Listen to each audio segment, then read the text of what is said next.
Mastered is, once you get started, it's hard to stop. I think of Chuck E. Cheese's whack-a-mole game, okay? You know what I'm saying? Whack-a-mole, what sadist made up whack-a-mole in the first place? Have you thought about that? I mean, this is a great game to teach your kids. Hey, let's hit little varmints on the head with a hammer. Great game. Good, okay? So you go play whack-a-mole, and what happens is, like, at first, it's just like one pops up, and another one pops up. So you're like drinking your Coke, eat some pizza, boom, and then all of a sudden, they get faster. And all of a sudden, you're like, you're flying around all over the place, trying to knock the little suckers back down again.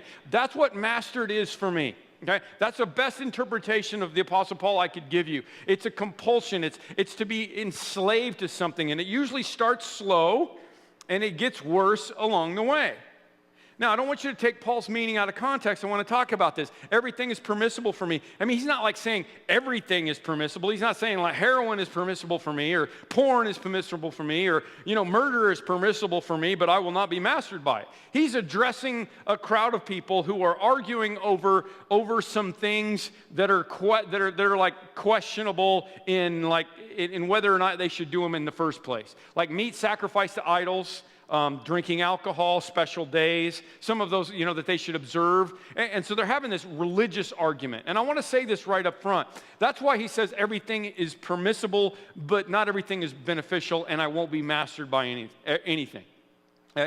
Alcohol is a perfect example. Right. The reason prohibition happened was because society as a whole decided, you know what, we can see what's going on. And alcoholism was horrible back in that day, and they could see what was going on, and so they tried to throw the baby out with the bathwater. That's clearly in the category of everything being permissible. That's what it is.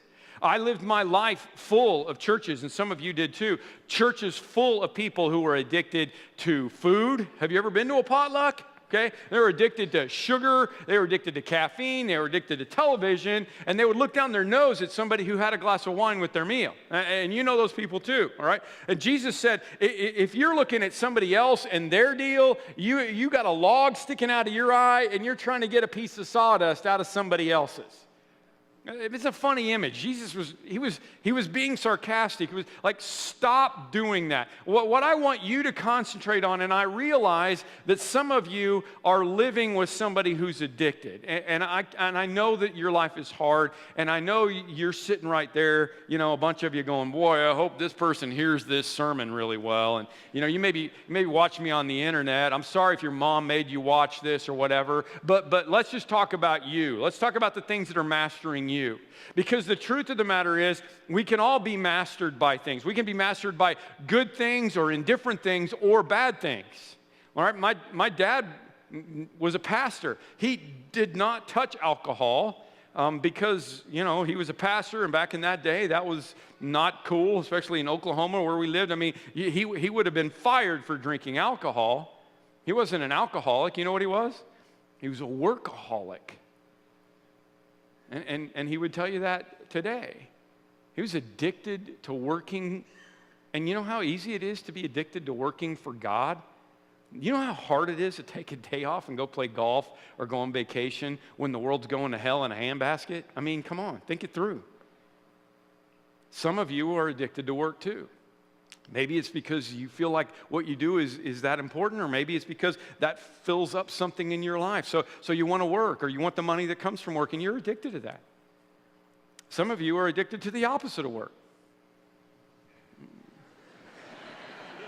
And they live in your basement, okay? I understand. That's like you're addicted to Xbox or, Minecraft or Candy Crush or whatever. We can be addicted to a whole lot of things. You see what I'm saying? The question that I want to propose to you today is, what is mastering you? What has mastered you? Smoking, drinking, caffeine, working out? You can be addicted to working out. Porn, obviously, sugar, clothes, TV, shoes, technology. I love technology. Napoleon Dynamite. Come on, stay with me, all right? You could be addicted to a whole lot of things, and they could be good and they could be bad. And so what I'm going to help you with today, and we're doing this for the fourth time, and this is the end of it. I'm going to do it the opposite. It's really difficult, but it's really intriguing to do this the opposite way of what I normally would. I'll come at the end and tell you how to not be addicted, but right now I want to give you 5 easy steps to become an addict, right? And what's alarming about this as I do it is that what I've seen in every one of these sermons is that I find that I'm actually farther down the line towards being in that behavior than I ever realized when I look at the behaviors that cause it to happen. See if you feel the same way. Number 1, lie to yourself. Lie to yourself. Don't admit that you have a problem. Oh, it's no big deal. Wait, this is it. I can quit at any time. Say that with me. I can quit at any time. All right? When you start to get to that point, that's usually because somebody else has told you, hey, dude, you might have a problem with this. And you say, I can quit at any time. And listen, back in Oklahoma, where Lonnie and I are from, they have a saying. I'm going to change it just a little bit so I don't get in trouble for it. But the saying would be, if somebody calls you a horse's behind, don't worry about it. But if 3 people call you a horse's behind, buy a saddle. All right, you can use that in whatever phraseology you want to, but that's pretty good. I mean, if somebody says I got a problem, no big deal. 20 people say I got a problem, maybe I should buy a saddle.